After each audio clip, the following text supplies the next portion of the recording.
Eles caminham pelas estradas, conduzidos pelo vento e orientados pela luz da estrela guia. São filhos do sol e da lua, nos falam sobre liberdade e ao mesmo tempo nos trazem ensinamentos profundos sobre o sentido de família, de fraternidade, de irmandade, de comunidade. Os espíritos ciganos são também cultuados na Umbanda, assim como nós cultuamos a ancestralidade africana e indígena. Porém, é uma das partes da Umbanda mais envolta em mistificações e equívocos. Por isso, nós precisamos falar quem são os ciganos da Umbanda e como nós podemos estudar um pouco este culto para evitar preconceitos, estereótipos e mistificações. Olá, eu sou o Pai Luiz Felipe Stevanin, dirigente da Casa da Fraternidade Aldeia de Luz. Seja muito bem-vindo e bem-vinda ao nosso canal. Ative as notificações para acompanhar outros conteúdos como esse, que valorizam as raízes ancestrais da nossa religião. A gente tem vários vídeos aqui que falam sobre marinheiros, malandros, boiadeiros, caboclos, né? Tem uma série que fala sobre caboclos e acompanhe, né, outros conteúdos como esse.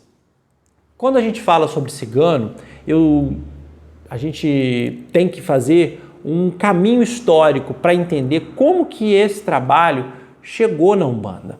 Há muito tempo, o trabalho dos ciganos já é conhecido na Umbanda, mas não como uma linha própria de trabalho, que tem um dia específico de culto, uma gira própria, como hoje é em muitas casas. No passado, as ciganas, elas se manifestavam próximo, dentro da linha de pombagira, geralmente nas giras de Exu. Lá tinham as pombagiras ciganas, assim como tem Maria Mulambo, Maria Padilha, Pombogira Rainha, Dona Figueira, Dona Sete Saias. Também se manifestava uma pombagira cigana, que era uma cigana trabalhando na linha de pombagira. Então, há muito tempo isso já ocorre, né? Só que com o passar do tempo, e isso é mais recente, começa a se manifestar um grupo de espíritos ancestrais dentro de uma linha específica de trabalho. Isso ocorre como um fenômeno em várias casas, né? Então, várias casas passam a cultuar os ciganos como uma linha à parte, uma linha complementar de trabalho. Assim como existem os malandros, os marinheiros, os boiadeiros, né, que são linhas complementares de trabalho, que complementam o trabalho daquelas linhas mais tradicionais, como são os pretos velhos, os caboclos, né, as crianças, que são linhas mais conhecidas dentro da Umbanda, presentes em praticamente todas as casas. Começam a surgir, então, essas chamadas linhas complementares, que variam de região para região, de casa para casa, e a linha dos ciganos é uma dessas. Então, hoje, em muitas casas, existem festas para o povo cigano, giras específicas em que os ciganos trabalham, atuam, e isso já é um fenômeno mais recente, né? Então, começa a se estruturar em muitas e muitas casas esse trabalho específico dos ciganos. Isso, tudo que eu vou falar aqui hoje é a partir do meu entendimento, da vivência na minha casa, então eu não sou o dono da verdade, eu quero sim propor uma discussão, uma reflexão, tá? Então, se na sua casa é feito de modo diferente, deixa nos comentários, proponha algum complemento para que a gente possa conversar, porque esse é o objetivo desse vídeo, a gente aprender. E, aliás, eu vou dizer muito sincero, o trabalho dos ciganos, para mim, é um dos que a gente mais tem a aprender ainda, porque, como é um trabalho recente, relativamente recente, como linha própria, a gente tem muito o que aprender com este povo. Então, para a gente falar de cigano, o primeiro ponto é este. O cigano é um povo. Tá? Então, cigano não é uma religião, não é uma religiosidade, cigano é um povo. Tá? Inclusive, a palavra cigano é uma palavra não cigana, uma palavra externa, exógena, criada por aqueles que não são ciganos para se referir àquele povo. Na verdade, esse povo se chama povo Rom ou Romá, os Romá, né? Os Romá eles têm em comum uma língua, que é o romani. Então eles falam esta língua. E isso é a principal característica que unifica esse povo, que tem vários grupos, tem vários clãs, né? Várias subdivisões. Então, essa língua, que é o romani, digamos que é o fio condutor que unifica a identidade étnica do povo cigano. Tá? Então, é importante a gente dizer isso. A palavra cigana é chamada uma palavra gadé. Gadé, como ciganos, se referem aos não ciganos. Tá? Então, é uma palavra que foi criada por pessoas que não são ciganas para se referir ao povo Rom, ou aos Romá. Né? Então, o nome correto, como eles se reconhecem, é Romá. Só que com o tempo eles acabaram também absorvendo essa palavra cigana, né? E acabam se referindo também como ciganos. Tornou-se uma palavra comum. Né? E aí é preciso que a gente reflita um pouco sobre um tema bastante controverso, que é a origem histórica dos ciganos. De onde eles vêm? Né? Nós conhecemos os ciganos por meio de muito preconceito e estereótipos que a nossa sociedade tem em relação a eles. As histórias que são contadas, né, mitos que são construídos que foram construídos ao longo do tempo, que dizem que os ciganos sequestram crianças, leem a mão para enganar as pessoas, essas visões preconceituosas que foram cultivadas na sociedade de modo geral. Os ciganos são um povo nômade, um povo que migra de região para região. Assim eles chegaram na Europa aproximadamente em meados da Idade Média, né, segundo as evidências históricas. E como é um povo de língua ágrafa, ou seja, sem escrita, cuja tradição é muito baseada na oralidade, né, na fala, não tem muitos escritos contando de onde eles vieram. Os escritos geralmente são de origem gadé, ou seja, são de pessoas não ciganas se referindo a eles. Olha, chegaram aqui um grupo de pessoas que vieram provavelmente do Egito. E daí surge o mito de que os ciganos teriam se originado do Egito, o que, inclusive, é a origem da palavra gypsy, ou ritano, né? Gypsy em inglês, ritano em espanhol, e a própria palavra cigano, né? O mito de que aquele povo de pele escura, né? De pele negra, de pele mais preta dentro do contexto da Europa, teria vindo do Egito. Né? Então havia esse mito, o que hoje, pelas evidências históricas, já é comprovado que é falso. Né?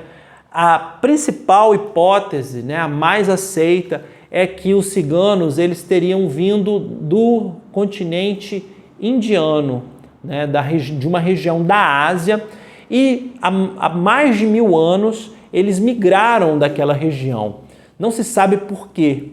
Alguns dizem que foi uma migração espontânea, outros dizem que foi devido a guerras, perseguições, que eles foram perseguidos naquela região, e eles começam a migrar, saindo do subcontinente indiano, ali próximo, né, Índia, Paquistão, e vão entrando na região da Pérsia, e vão tendo contato com vários povos, e por onde passam, eles vão adquirindo os saberes desses povos. Por isso é muito comum os ciganos eles absorverem conhecimentos de várias nacionalidades, porque por onde eles passam, eles vão trazendo esses saberes. Então eles passam pela Pérsia, têm contato com os persas e absorvem muitos ensinamentos dos persas. Eles vão passando depois pelo Oriente Médio, chegam na Síria, na Turquia, e ali eles se subdividem. Alguns entram pela Europa, ali na região do leste europeu, outros seguem pelo Marrocos e adentram a Europa pelo Estreito de Gibraltar, próximo a Portugal e Espanha. Então surgem levas migratórias que dão origem a subgrupos, né, aos chamados clãs. Então, hoje, né, dentro do contexto cigano, existem vários clãs, né, sendo 3 os mais conhecidos. O grupo Calon, que é um grupo muito presente em Portugal, na Espanha, no sul da França, e a maior parte da população cigana no Brasil é de origem Calon, né, ou Calé. É um grupo presente ali nessa região da Península Ibérica. Tem o grupo Sinti, né, que é um grupo mais presente, né, na parte oriental da Europa, né, e tem também o grupo Rom, que é o grupo mais numeroso, né, e esse grupo se divide em subclãs, né. Esses clãs são definidos pela questão dos seus ofícios e das suas ocupações. Então, dentro do grupo Rom, temos ali os Calderache, que são muito conhecidos por serem ferreiros, ou seja, eles trabalham o ferro fazendo facas, facões, instrumentos de corte, tachos, panelas. Eles são muito conhecidos por serem habilidosos ferreiros, né, por trabalharem com ferro. E é uma característica do grupo Calderache. E assim sucessivamente, né? São infinitos, são inúmeros, né, grupos dentro desse clã do Rom, né? Tem um outro clã ainda muito presente na Síria, que são os Navar, é um outro grupo muito conhecido pela sua dança. Então são vários grupos dentro de um mesmo povo, ou seja, o povo é o povo Romá, né? Os Rom, né?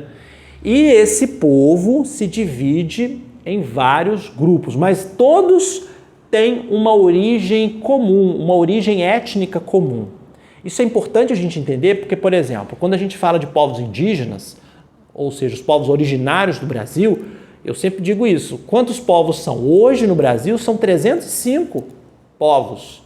Ou seja, cada povo com sua língua, com sua identidade, com sua cultura. Com os ciganos, nós estamos falando de um povo que está presente em diversos países no mundo. Portugal, Espanha, França, Grécia, Turquia, Romênia, Brasil, né? Eles migraram para cá. Então, é um único povo presente em vários países. E o que une esse povo é a língua, o romani, né? E algumas características culturais. Só que é importante que se diga isso. Conforme eles foram passando em diferentes terras, no norte da África, no sul da Europa, na Pérsia, no Oriente Médio, no Brasil, eles foram se adaptando às culturas locais, até como uma forma de sobrevivência. Então, o principal equívoco é achar que existe alguma coisa única dentro do que se chama de povo cigano. Na verdade, existe uma diversidade enorme, porque ao longo dos últimos 1000 anos, eles passaram em muitos países e foram se adaptando às culturas e às religiosidades desses países. O segundo ponto que a gente tem que falar é que não existe uma religião cigana. Isso é um mito, um equívoco, e muita gente vende essa ideia para supostamente vender algo oculto, misterioso, né, que os ciganos trazem. E não existe. Existem ciganos que são católicos, existem ciganos que são muçulmanos, que são convertidos ao islamismo, existem ciganos que são umbandistas, ciganos candomblecistas, ciganos ateus, inclusive ciganos evangélicos. Hoje tem um movimento muito grande de conversão à religião evangélica neopentecostal, né? Que tem um crescimento muito grande. Então, ser cigano não é pertencer a uma religião, é pertencer a um povo. Dessa forma, eu jamais me tornarei um cigano. Por quê? Porque eu não nasci cigano. Eu não tenho esse pertencimento étnico. Eu posso sim cultuar um espírito cigano, um espírito que foi cigano. Daí eu começo a falar do culto aos espíritos ciganos na Umbanda. Mas eu, Luiz Felipe, não posso dizer que eu sou cigano. Eu sou um gadé, ou seja, eu sou um não cigano. Eu não nasci cigano. Eu não tenho esse pertencimento hereditário, cultural, étnico ao grupo, né, desse povo chamado Romá, aos Romá, né? Então, é importante que se diga isso, né? Porque muitas pessoas, até para vender, né, o chamado misticismo cigano, a magia cigana, elas vão se intitular ciganas, dizem que trabalham incorporada com os espíritos ciganos, mas não é verdade. Então, é preciso ter muito cuidado com isso.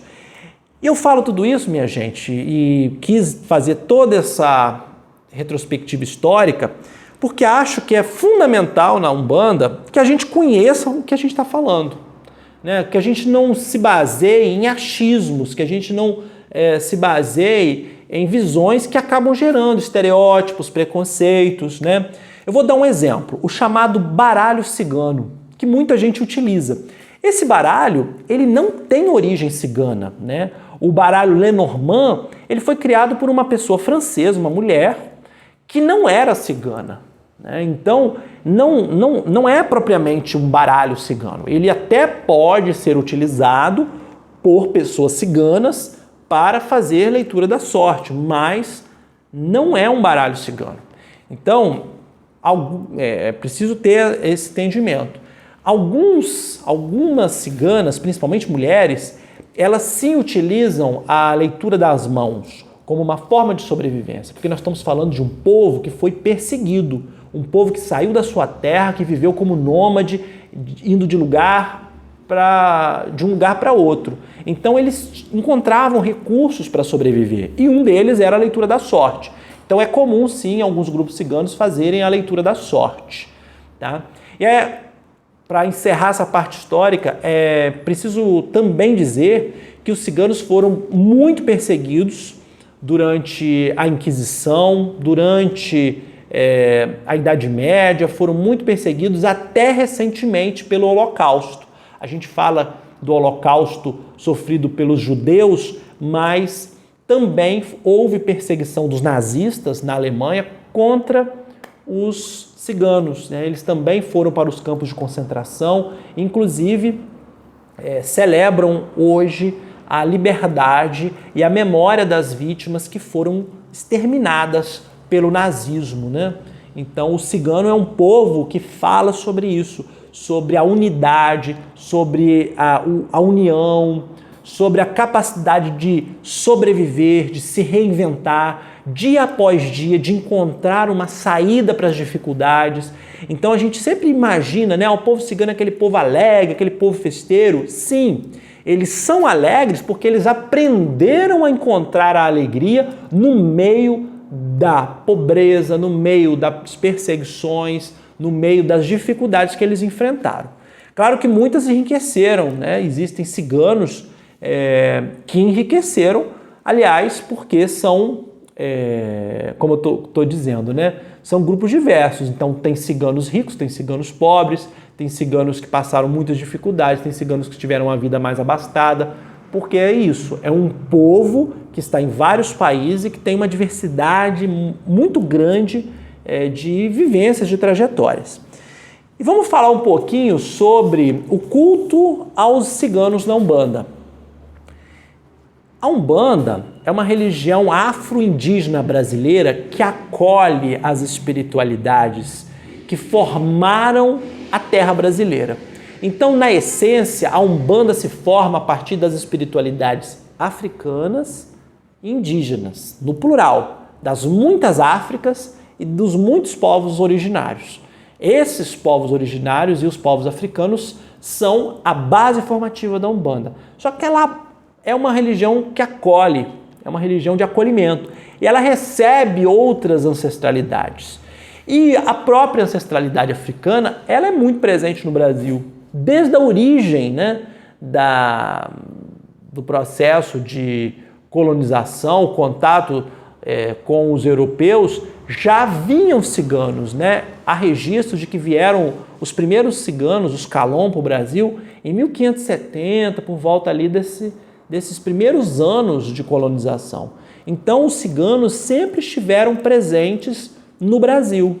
E, portanto, esses espíritos eles têm uma ligação com a terra brasileira, com a espiritualidade brasileira, e são bem-vindos dentro da Umbanda, né? Então, a gente trabalha com espíritos ciganos, espíritos de ancestrais ciganos que viveram em diferentes épocas, em diferentes lugares, por isso que são muito distintos.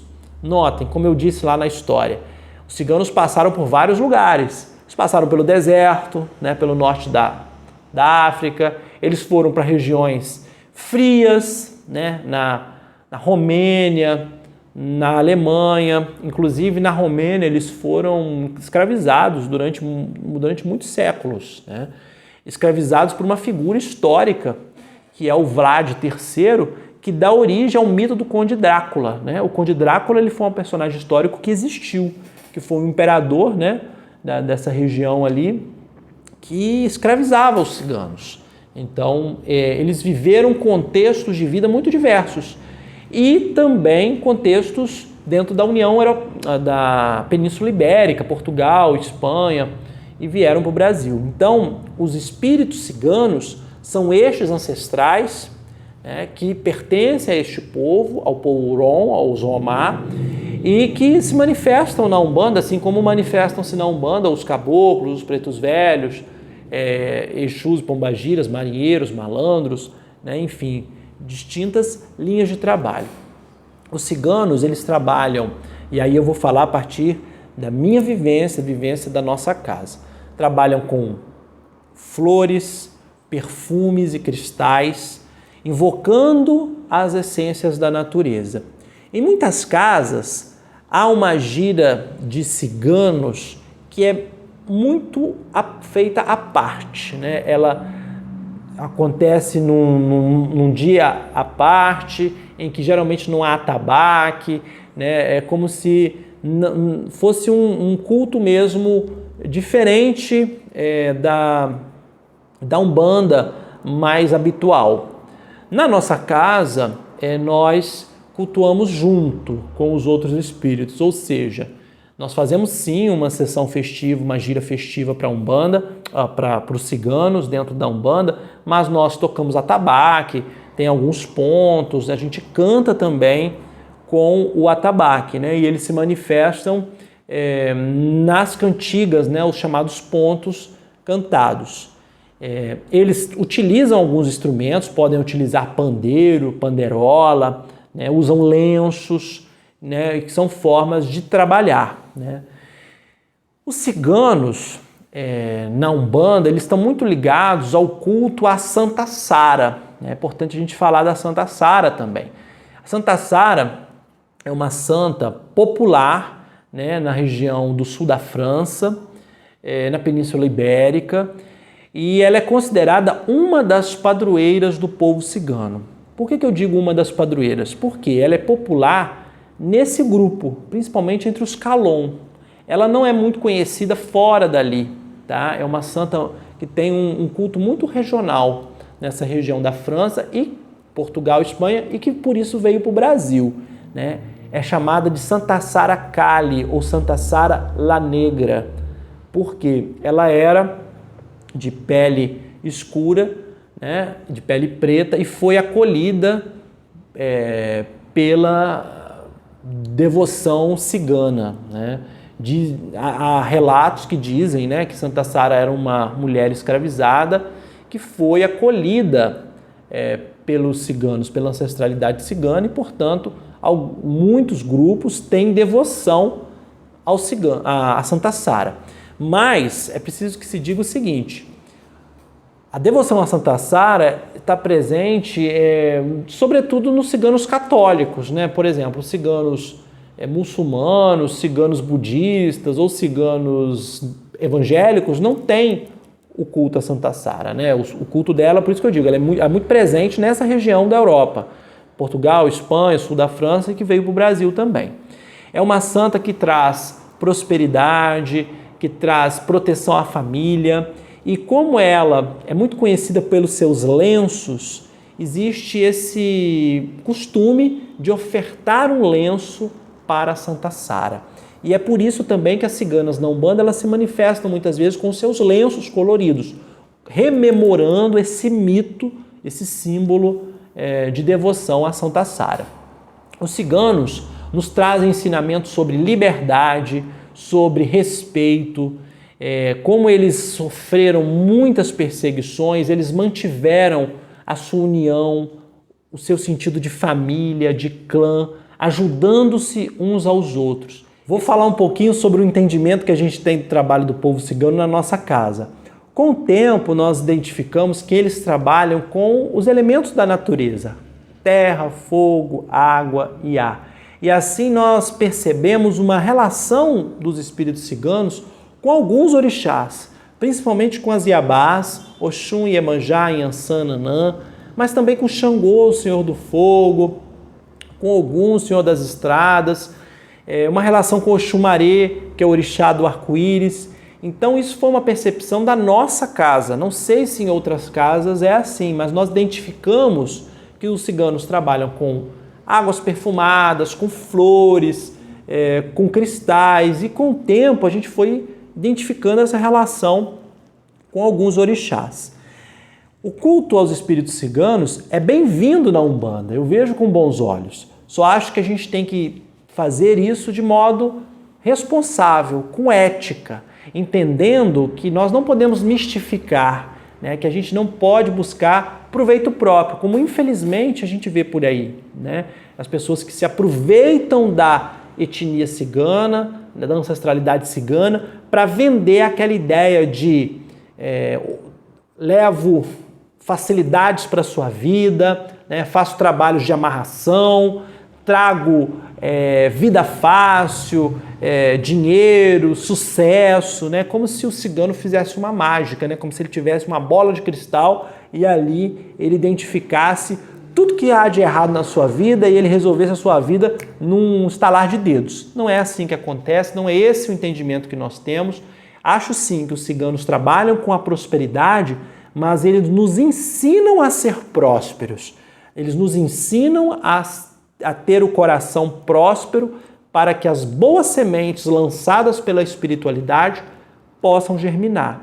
Essa é a nossa visão, que a gente vai desenvolvendo e aprendendo com eles.